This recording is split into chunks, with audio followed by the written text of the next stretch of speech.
హరే కృష్ణ. అందరికీ కూడా తెలుగు గీత కార్యక్రమానికి స్వాగతం అండి. కార్యక్రమం మొదలు పెట్టే ముందు ఇస్కాన్ శేషాద్రిపురం అధిష్టాన దేవతలైనటువంటి శ్రీ శ్రీ జగన్నాథుడు, బలదేవ, సుభద్రా మహారాణి, గౌరంగి బెంగళూరేశ్వర్, లక్ష్మీ నరసింహస్వామి, నితాయ్ చైతన్య, వామనదేవ్, పంచతత్వ అందరికీ కూడా నమస్కరించుకుందాం అండి. ప్రార్థనలు చేద్దాము. ఓం అజ్ఞానాతిమిరాంధస్య జ్ఞానాంజనశలాకయా చక్షురున్మిళితం యేన తస్మై శ్రీగురవే నమః. నమో ఓం విష్ణుపాదాయ కృష్ణప్రష్టాయ భూతలే శ్రీమతే భక్తివేదాంత స్వామినితి నామినే. నమస్తే సరస్వతే దేవే గౌరవాణి ప్రచారిణే నిర్విశేష శూన్యవాది పాశ్చాత్య దేశతారిణే. జయ శ్రీ కృష్ణ చైతన్య ప్రభు నిత్యానంద శ్రీ అద్వైత గదాధర శ్రీవాసాది గౌర భక్త వృంద. హరే కృష్ణ కృష్ణ కృష్ణ హరే హరే, హరే రామ రామ రామ హరే హరే. సో ఈరోజు మనము 18వ అధ్యాయము ఉపసంహారము సన్యాసం యొక్క పరిపూర్ణత్వం అనేటువంటి అధ్యాయంలో మనం ఈరోజు 50వ శ్లోకం నుంచి 53వ శ్లోకం వరకు నేర్చుకోవడానికి ప్రయత్నిద్దాము.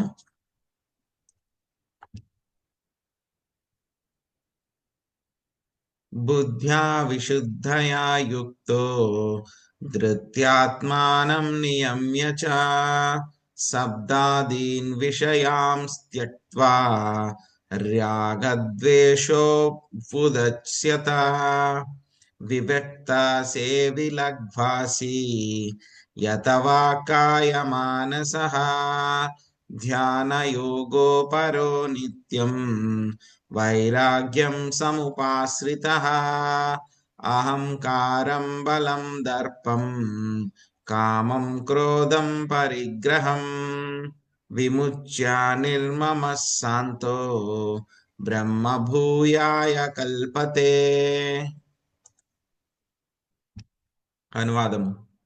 బుద్ధిచే పవిత్రుడైనందునను మరియు రాగద్వేషముల నుండి విడివడి ఉన్న కారణముగా ఇంద్రియార్థములను త్యజించి దృఢ నిశ్చయముచే మనస్సును నిగ్రహించి ఉన్నందునను ఏకాంత ప్రదేశమున వసించువాడును, మితాహారము కలిగిన వాడును, మనోవాక్కాయములను నిగ్రహించువాడును, నిత్యము సమాధి స్థితి అందున్నవాడును, అనాసక్తుడును, మిథ్యాహంకారము, మిథ్యాగర్వము, దురభిమానము, కామము, క్రోధముల నుండి విషయ వస్తు స్వీకారము అను వాని నుండి విడువడిన వాడును, మమత్వదూరుడును, శాంతిమయుడును అగు మానవుడు నిశ్చయముగా ఆత్మానుభూతి స్థితికి ఉద్ధరింపబడగలడు.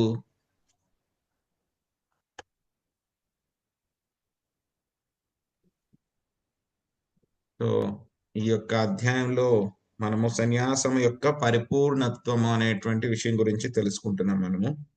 సో ఈ రోజు శ్లోకంలో స్వామి ఏం చెప్తున్నారు, మనకి యొక్క బ్రహ్మభూత స్థాయికి ఏ విధంగా చేరుకోవాలి, దాని యొక్క పద్ధతి ఏమిటి అనేటువంటి విషయం మనకి చెప్తున్నారు అనమాట. సో దానికంటే ముందు ఒకసారి చూద్దాం, అసలు మనము స్వామి చెప్తున్నటువంటి విషయాల్లో మనము ఎక్కడ ఉన్నాము, ఏ స్థాయిలో ఉన్నాము అని చెప్పి ముందు అర్థం చేసుకోవడానికి ప్రయత్నించి ఆ తర్వాత మళ్ళీ ఈ రోజు శ్లోకం గురించి చర్చించుకుందాం మనము. సో ఏం చెప్తున్నారు మనకి ఇప్పటిదాకా మనము ముందుగా స్వామి స్టార్టింగ్ లో ప్రకృతి త్రిగుణాల గురించి, ఆ తర్వాత మళ్ళీ రకరకాలైనటువంటి వర్ణాశ్రమ పద్ధతిలో ఏ విధంగా కర్మలు చేయడం ద్వారా మనము పవిత్రీకరించబడతాము అనేటువంటి విషయాన్ని మనకి చెప్పారనమాట. సో కొంతమంది ఎలా ఉంటారు, అసలు వాళ్ళు వర్ణాశ్రమ పద్ధతినే పాటించకుండా వర్ణాశ్రమ పద్ధతికి బయట ఉండి వాళ్ళు ఏం చేస్తూ ఉంటారు, వికర్మలన్నీ చేసి కర్మ బంధనాల్లో వాళ్ళు చిక్కుకుంటూ ఉంటారనమాట. అదే వర్ణాశ్రమ పద్ధతిలో ఉన్న వాళ్ళు ఏం చేస్తారు, ఒక నియమితమైనటువంటి పద్ధతిలో వాళ్ళ కర్మలన్నీ కూడా చేస్తూ ఉంటారు. అందులో కూడా ఏం చేస్తూ ఉంటారు, వర్ణాశ్రమ పద్ధతి కంటే కూడా వర్ణాశ్రమ పద్ధతి అంటే కనుక ప్రస్తుతం మామూలుగా ఉన్నది ఎలా ఉంది అది వర్ణాశ్రమ పద్ధతి జన్మను బట్టి అదేవిధంగా మనకి జన్మను బట్టి మాత్రమే అది నిర్ణయం అవుతూ ఉందన్నమాట. కానీ స్వామి చెప్పింది ఏంటి మనకి దైవీ వర్ణాశ్రమ అన్నమాట. దైవీ వర్ణాశ్రమ పద్ధతిలో ఏం చేయాలి మనము ఏ పనులైతే చేస్తున్నామో అన్ని కూడా మనము ఆ యొక్క విష్ణువు యొక్క ప్రీత్యర్థమే మన టార్గెట్ అన్నమాట. పనులన్నీ కూడా చేస్తూ ఉంటాం మనం. కానీ మన టార్గెట్ అంతా ఎలా ఉంటుంది శ్రీకృష్ణ భగవానుడి పైనే ఆయన ఎలాగ చేరుకోవాలి నా యొక్క కర్మలను నేను పెర్ఫెక్ట్ గా పరిపూర్ణంగా చేస్తూ ఆయన ఏ విధంగా చేరుకోవాలనేటువంటి విషయాలను మనం తెలుసుకుంటాం. సో వర్ణాశ్రమ పద్ధతిలో మెల్లమెల్లగా కర్మలు చేస్తూ కూడా మనం ఏం చేస్తున్నాం మనము మెల్లగా మొదట్లో ఏం చెప్తారు మనకి ఆ యొక్క కర్మలన్నిటి పట్ల కర్మ ఫలితాల పట్ల ఆసక్తి లేకుండా చెయ్యి అని చెప్తారు. ముందు కర్మ చేయమని చెప్తారు. ఆ తర్వాత కర్మ ఫలితాల పట్ల ఆసక్తి లేకుండా చెయ్యి నిష్కామ కర్మయోగం చెయ్యి అని చెప్పారు. దాని ప్రకారం మనకు ఉన్నటువంటి గుణ కర్మలను బట్టి మనల్ని 4 రకాల వర్ణాలు 4 రకాల ఆశ్రమాలుగా విభజించడం జరిగిందనమాట. వాటి గురించి మనము ఇంతకు ముందు వాటిల్లో చక్కగా మనము చర్చించుకున్నాం. ఆ తర్వాత ఏం చెప్పారు స్వామి సో మన యొక్క ధర్మం ఏదైతే ఉందో ఆ యొక్క ధర్మాన్ని చక్కగా పాటించండి. శ్రేయాన్ స్వధర్మో విగుణ పరధర్మాత్ స్వనుష్ఠిత స్వభావానిత్యం కర్మ కుర్వన్నాప్నోతి కిల్బిషం.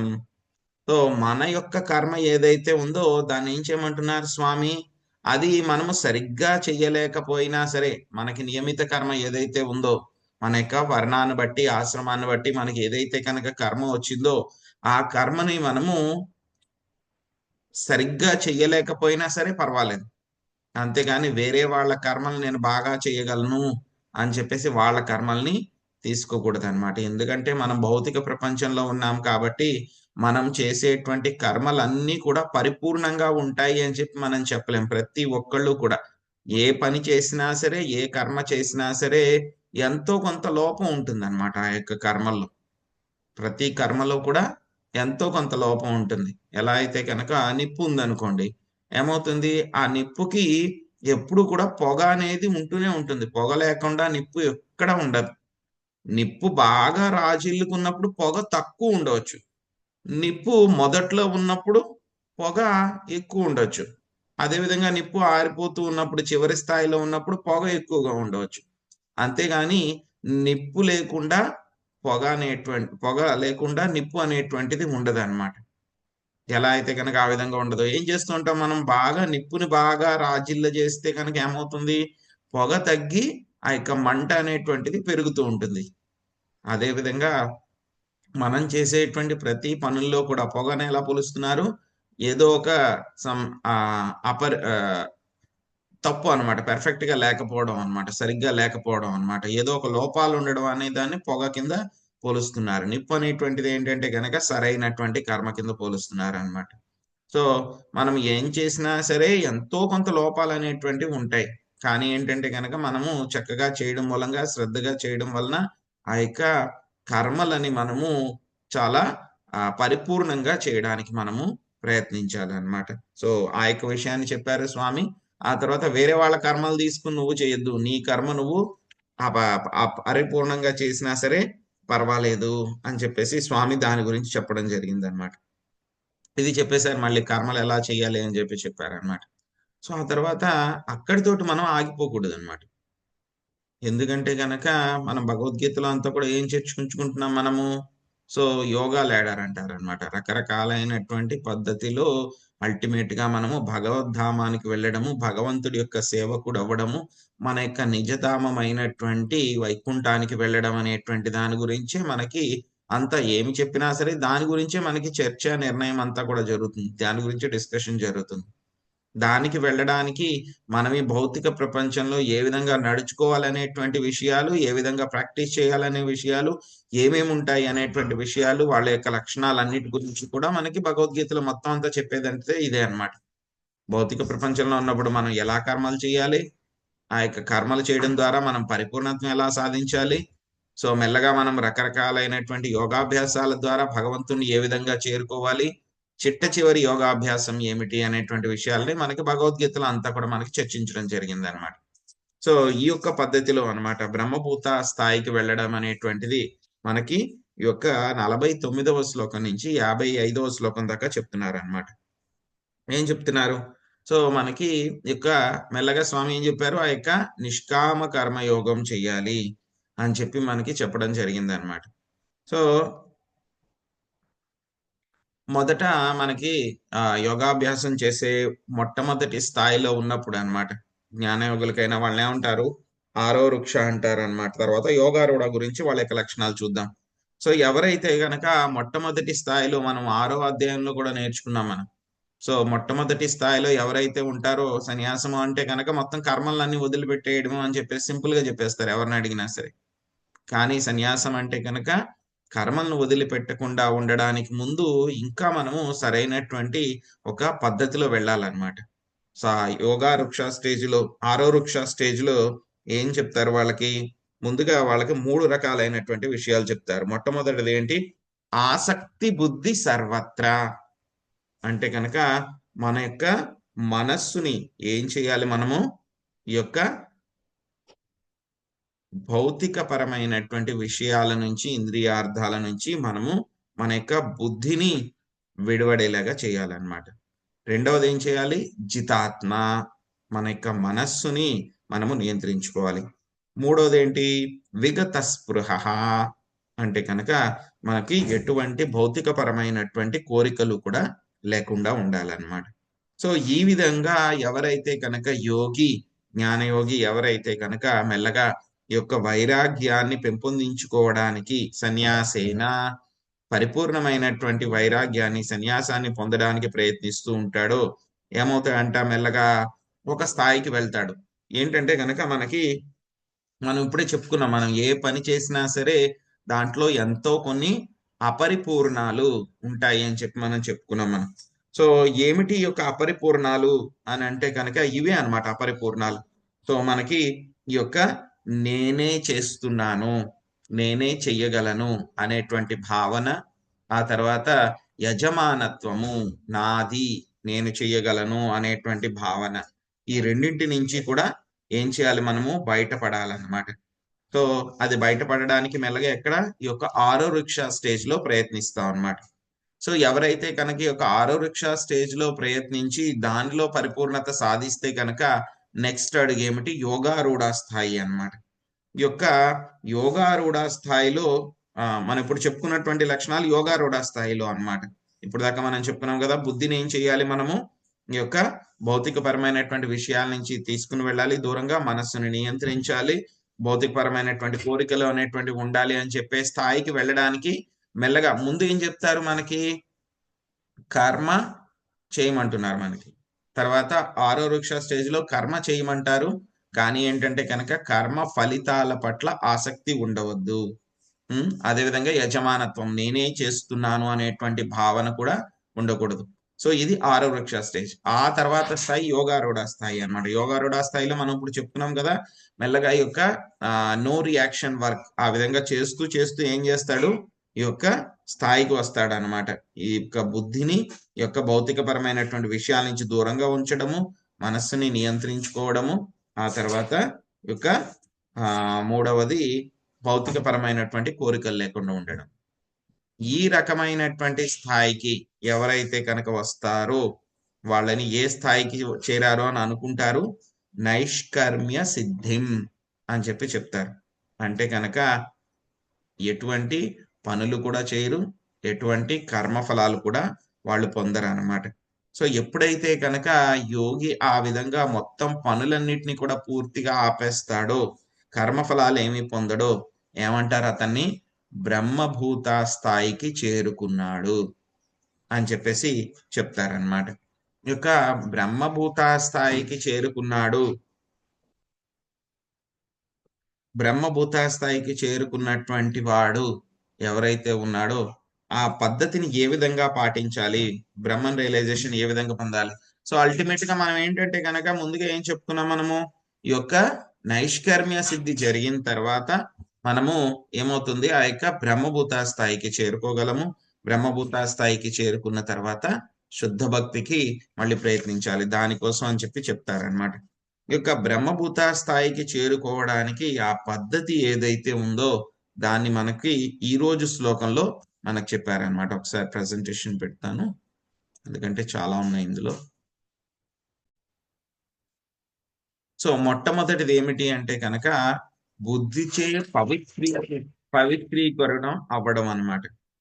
సో ఇది మనం ఇవంతా కూడా ప్రాక్టీస్ చేయాలన్నమాట. ఇవన్నీ కూడా ప్రాక్టీస్ చేస్తే కనుక అప్పుడు మనం బ్రహ్మభూత స్థాయికి వెళ్ళగలం. ఆరో వృక్ష స్థాయి నుంచి మనం యోగారూఢ స్థాయికి వెళ్ళి బ్రహ్మభూత స్థాయిని చేరుకోవాలి అని అంటే కనుక ఏం చేయాలి? మనము ఈ యొక్క పద్ధతులు ఇవన్నీ కూడా మనం పాటించాలన్నమాట. సో ఏమిటి ఇవన్నీ కూడా అంటే కనుక, ఒకటి బుద్ధి చేత పవిత్రుడై అవడం అన్నమాట. ఇది మనం చేయాలి. ఆ తర్వాత ఏం చేయాలి? రెండవది మన యొక్క మనస్సుని మనము నియంత్రించుకోవాలన్నమాట. మనస్సుని, అది కూడా చాలా దృఢ నిశ్చయంతో మన యొక్క మనస్సుని నియంత్రించుకోగలగాలి. మూడవది ఏంటి? ఇంద్రియార్థముల పట్ల ఆసక్తి లేకుండా ఉండుట. ఇంద్రియార్థాలు అంటే కనుక మనకున్న ఇంద్రియాలు రకరకాలైనటువంటి శబ్దము, రుచి, వాసన, స్పర్శ, ఇవన్నీ అన్నమాట. ఇవన్నీ కూడా ఇంద్రియార్థాలు. వాటి పట్ల వేటి పట్ల కూడా మనకి ఆసక్తి లేకుండా ఉండడం. అదేవిధంగా రాగ ద్వేషము. రాగ అంటే కనుక నాకు ఇష్టమైనది ఇది, ద్వేషము అంటే కనుక నాకు ఇష్టమైనది కాదు ఇది. సో రెండింటి పట్ల కూడా మనకి ఎటువంటి ఆపేక్ష కూడా ఉండకూడదు. ద్వేషము ఉండకూడదు, అదేవిధంగా ఇష్టము, ఆసక్తి అనేటువంటిది కూడా ఉండకూడదు అన్నమాట. ఆ తర్వాత ఇంకేం చేయాలి? ఐదవ విషయము ఏకాంత వాసము. సో అన్నీ కూడా వదిలిపెట్టి మనము ఒకళ్ళే ఏకాంత వాసం చెయ్యాలి. సెక్లూటెడ్ ప్లేస్ లో, ఏకాంతంగా ఉన్నటువంటి ప్రదేశాలకు వెళ్ళి మనం ఈ యొక్క యోగాభ్యాసం చేయాలి. ఆరవది ఏమిటి? మిత ఆహారము స్వీకరించుట, భుజించుట. ఆహారం మనము తక్కువగా తినడం అన్నమాట. ఇంకేం చెప్తున్నారు మనకి? ఇంకా మనము ఈ యొక్క మనోబుద్ధి వాక్కాయములను నియంత్రించువాడు. మన యొక్క మాట, అదేవిధంగా మన యొక్క శరీరము, మన యొక్క మనస్సు, ఈ మూడింటిని కూడా నియంత్రించేటువంటి వాడు. ఇంకెలా ఉండాలి ఇటువంటి వ్యక్తి? సమాధి స్థితిలో ఉండాలి. సమాధి స్థితిలో ఉండాలన్నమాట. అంటే కనుక ఆ యొక్క బ్రహ్మ పట్ల పూర్తిగా ఆ యొక్క భగవంతుడి మీదే పూర్తిగా ధ్యానం చేయాలి. వాళ్ళు బ్రహ్మణ ఆస్పెక్ట్ లో ఉంటారు కాబట్టి దానిపైనే పూర్తిగా ధ్యానం చేయడం అన్నమాట. సో ఆ తర్వాత ఇంకేం చేయాలి? వాళ్ళు అసంగుడై ఉండాలన్నమాట.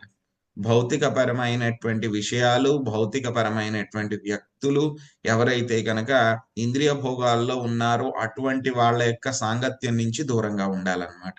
సో అసంగము అని అంటే అన్నారని చెప్పేసి ఈ యొక్క యోగాభ్యాసం చేసేటువంటి వాళ్ళ యొక్క సాంగత్యాన్ని వదిలిపెట్టమని కాదు.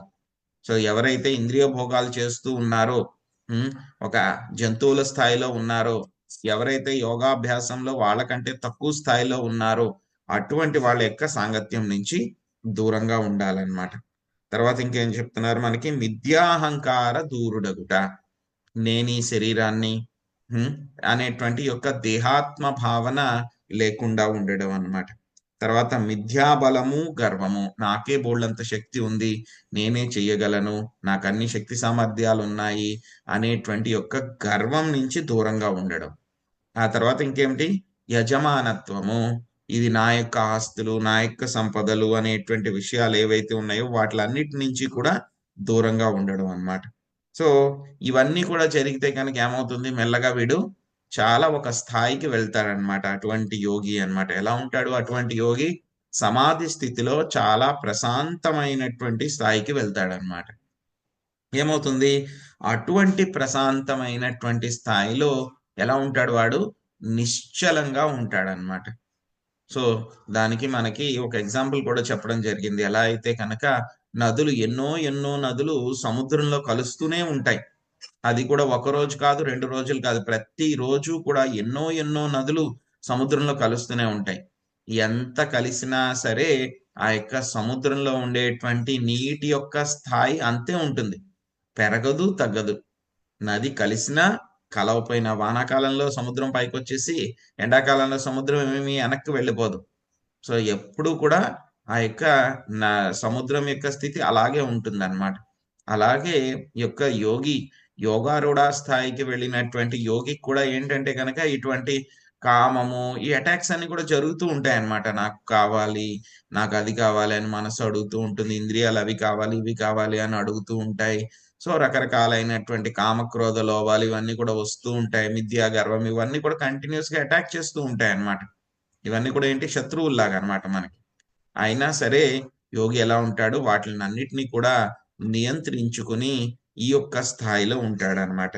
సో ఈ విధంగా ఎవరైతే కనుక యోగి ప్రాక్టీస్ చేస్తూ ఉంటారో అతను ఏ స్థాయికి వెళ్తాడు, బ్రహ్మభూత స్థాయికి వెళ్తాడనమాట. సో బ్రహ్మభూత స్థాయికి వెళ్ళిన తర్వాత మళ్ళీ అక్కడ కూడా ఆగిపోకూడదు. అక్కడి నుంచి కూడా మనము ఇంకా ముందుకు వెళ్ళాలి, భక్తి యోగా స్థాయికి వెళ్ళాలన్నమాట. సో కొంతమంది ఏం చేస్తారు అంటే కనుక వాళ్ళు అంత దూరం వెళ్ళలేక బ్రహ్మభూత స్థాయిలో కొంతమంది ఆగిపోతారు. సో వాళ్ళని ఏమంటారు, అటువంటి వాళ్ళందరినీ కూడా ఒక రకమైనటువంటి పేరుతో పిలుస్తారు. సో కొంతమంది ఏంటంటే కనుక వర్ణాశ్రమ పద్ధతిలోనే ఆగిపోతారు. సో ఇంక ముందుకు వెళ్ళలేరు వాళ్ళు. ఒకటి, వెళ్ళాలి అని చెప్పి తెలిసినా వెళ్ళకపోవడము, వెళ్ళాలి అని చెప్పి తెలియకపోవడం అన్నమాట. సో ఎవరెవరైతే కనుక ఏ ఏ స్థాయిల్లో ఆగిపోతారో వాళ్ళకి ఆ పేర్లు పెడతారన్నమాట. కర్మయోగి, జ్ఞానయోగి, అదేవిధంగా భక్తి యోగి, ఈ యొక్క యోగి, అష్టాంగ యోగి, ఇలాగ రకరకాలైనటువంటి పేర్లు ఏ స్థాయిలో అయితే కనుక వాళ్ళు ఉండిపోతారో సో అది వాళ్ళు ఆ స్థాయిలో వాళ్ళని ఆ పేరుతోటి పిలుస్తారనమాట. సో ఈ రోజు మనం చర్చించుకున్నటువంటి విషయం ఒక సమరైజ్డ్ గా చెప్పాలి అని అంటే కనుక ఈ యొక్క వర్ణాశ్రమ పద్ధతిలో ఎవరైతే కనుక ఈ యొక్క పద్ధతి అంతా కూడా పాటిస్తూ ఉన్నారో వాళ్ళు ఏం చేస్తూ ఉంటారు, తమ యొక్క కర్మలన్నీ కూడా చక్కగా చేయడానికి ప్రయత్నించాలి. సో మొత్తం ఏ కర్మలు కూడా చేయకుండా ఇష్టం వచ్చినట్లు ప్రవర్తించడం కంటే కూడా ఈ యొక్క వర్ణాశ్రమ పద్ధతిలో వాళ్ళ యొక్క కర్మలన్నీ కూడా చక్కగా చేయటం మూలంగా ఆ యొక్క కర్మ యొక్క ఫలాలన్నిటిని కూడా భగవంతుడు శ్రీకృష్ణ భగవానుడికి అర్పించడం మూలంగా వాళ్ళు ఏం చేస్తారు, ఒక స్థితిలో ఉంటారు. సో మెల్లగా ఆ యొక్క స్థితి నుంచి వాళ్ళు ఎలా వెళ్తారు, ముందుగా వాళ్ళు కర్మలు చేస్తూ ఉంటారు. కర్మల్లో ఎంతో కొంత ఫలాన్ని భగవంతుడికి ఇస్తూ ఉంటారు. కొంతకాలానికి ఏమవుతుంది, వాళ్ళు ఆ యొక్క కర్మ ఫలాలన్నింటినీ కూడా పూర్తిగా భగవంతుడికి ఇస్తారనమాట. ఇచ్చిన తర్వాత ఇంకా ముందు స్థాయికి వెళ్తే కనుక ఏమవుతుంది, వాళ్ళు నైష్కర్మ్య కర్మలు చేయటం మూలంగా మెల్లగా వాళ్ళు ఈ యొక్క లక్షణాలన్నిటినీ కూడా పెంపొందించుకుని ఈ రోజు మనం చెప్పుకున్నటువంటి లక్షణాలన్నీ అన్నమాట. వీటిలన్నిటినీ కూడా పెంపొందించుకున్న తర్వాత అటువంటి వ్యక్తి ఏమవుతాడు, ఈ యొక్క యోగారూఢ స్థాయికి అంటే కనుక యొక్క బ్రహ్మభూత స్థాయికి వెళ్తారనమాట. ఈ యొక్క బ్రహ్మభూత స్థాయికి వెళ్ళిన తర్వాత అతని యొక్క లక్షణాలు ఏముంటాయి, అతను ఏ విధంగా ప్రవర్తిస్తాడు అనేటువంటి విషయాలు మనకు వచ్చేటువంటి రేపు వచ్చేటువంటి శ్లోకంలో చూద్దాము. సో ఇదండి ఈ రోజు మనం చర్చించుకున్నటువంటి విషయాలు. ఎవరికైనా ఏమైనా ప్రశ్నలు ఉన్నాయి? హరే కృష్ణ ప్రభుజీ, దండోత్ ప్రణామాలు ప్రభుజీ. ప్రభుజీ ఇప్పుడు అంటే బ్రహ్మభూత స్థాయి అంటే ఇప్పుడు ఎలా నిరాకారంలో కలిసిపోవడం అట్లా అర్థం చేసుకోవాలా ఏంటి ప్రభుజీ? అంటే ఆగిపోతే వాళ్ళకి తెలియకుండా అర్థం కాకపోతే అక్కడ ఆగిపోతారు, ఒకవేళ తెలుసుకుంటే ముందుకు వెళ్తారు అన్నారు కదా. బ్రహ్మభూత స్థాయి అని అంటే కనుక వాళ్ళు బ్రహ్మజ్యోతిలో కలవడమే కాదనమాట. ఈ యొక్క బ్రహ్మభూత స్థాయికి వెళ్ళడం అంటే కనుక మనం చెప్పుకున్నాం కదా ఈ రోజు లక్షణాలన్నీ కూడా అటువంటి లక్షణాలని పొందగలగడం అన్నమాట. ఈ యొక్క నిరాకారవాదులు కూడా అటువంటి లక్షణాలను పొందుతారు, భక్తి యోగులు కూడా అటువంటి లక్షణాలను పొందుతారు. సో ఇక్కడ మనం భక్తి యోగులు కూడా భక్తి యోగం చేయడం మూలంగా ఇటువంటి లక్షణాలన్నిటిని కూడా వాళ్ళు ఆటోమేటిక్ గా వస్తాయి అనమాట. వాళ్ళు ఏంటంటే ఏవైతే కనుక ప్రకృతి త్రిగుణాలకి అతీతమైనటువంటి స్థాయిని పొందడం అన్నమాట. సో అవి అష్టాంగ యోగులు కూడా పొందుతారు, ఈ యొక్క భక్తి యోగులు కూడా పొందుతారు, భక్తి యోగులు కూడా పొందుతారు. అదే విధంగా ఈ యొక్క జ్ఞాన యోగులు కూడా అటువంటి స్థాయిని పొందుతారు అన్నమాట. ఇక్కడ లక్షణాలు కలిగినటువంటి స్థాయిని మనము ఈ యొక్క బ్రహ్మభూత స్థాయి అని అనుకోవాలి. ఏదో ఒకళ్ళకే సంబంధించినటువంటి కాదు.